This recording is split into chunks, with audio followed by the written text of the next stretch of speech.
English ഫ്ലുവൻ്റായി സംസാരിക്കുന്ന എല്ലാവരും തന്നെ ഒരു കാലത്ത് ബിഗിനറായിരുന്നു. സോ നിങ്ങളൊരു ബിഗിനർ ആണെന്നുണ്ടെങ്കിൽ ഇന്ന് തന്നെ പഠിച്ചു തുടങ്ങിക്കോളൂ.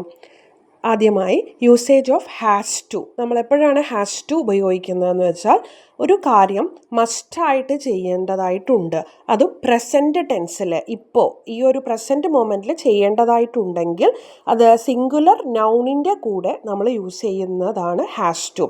സോ അതെങ്ങനെ ഉപയോഗിക്കാം? She has to wake up early. അവൾക്ക് നേരത്തെ ഉണരേണ്ടതായിട്ടുണ്ട്. My brother has to travel tomorrow. എൻ്റെ ബ്രദറിന് നാളെ ട്രാവൽ ചെയ്യേണ്ടതായിട്ടുണ്ട്.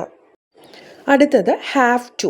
അതും പ്രസൻറ്റ് ടെൻസിൽ തന്നെയാണ് നമ്മൾ യൂസ് ചെയ്യുന്നത്, പക്ഷെ പ്ലൂറൽ നൗൺസിൻ്റെ കൂടെയായിരിക്കും യൂസ് ചെയ്യുക. ഫോർ എക്സാമ്പിൾ വി, അതുപോലെ തന്നെ ഐ, യു, ഇതിൻ്റെ എല്ലാം കൂടെയാണ് നമ്മൾ ഹാവ് ടു യൂസ് ചെയ്യുക.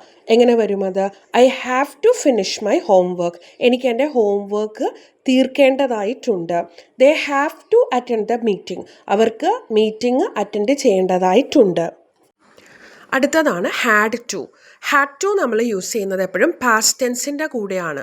അത് സിംഗുലർ നൗൺ ആയിക്കോട്ടെ പ്ലൂറൽ നൗൺ ആയിക്കോട്ടെ, ഡസൻ മാറ്റർ, നമ്മൾ പാസ്റ്റ് ടെൻസിൽ എപ്പോഴും ഹാഡ് ടു ആണ്, ചെയ്യേണ്ടതായിട്ടുണ്ടായിരുന്നു എന്നുള്ളത്. അപ്പോൾ I had to work late yesterday. ഇന്നലെ എനിക്ക് കുറച്ച് ലേറ്റായി വർക്ക് ചെയ്യേണ്ടതായിട്ടുണ്ടായിരുന്നു. They had to cancel the trip because of rain. മഴ കാരണം അവർക്ക് അവരുടെ ട്രിപ്പ് ക്യാൻസൽ ചെയ്യേണ്ടതായിട്ടുണ്ടായിരുന്നു. എപ്പോഴും പറയുന്നത് പോലെ everybody can speak and everybody can improve. ഈ കോണ്ടൻറ്റ് ഇഷ്ടമായെങ്കിൽ please subscribe and support. Thank you for watching.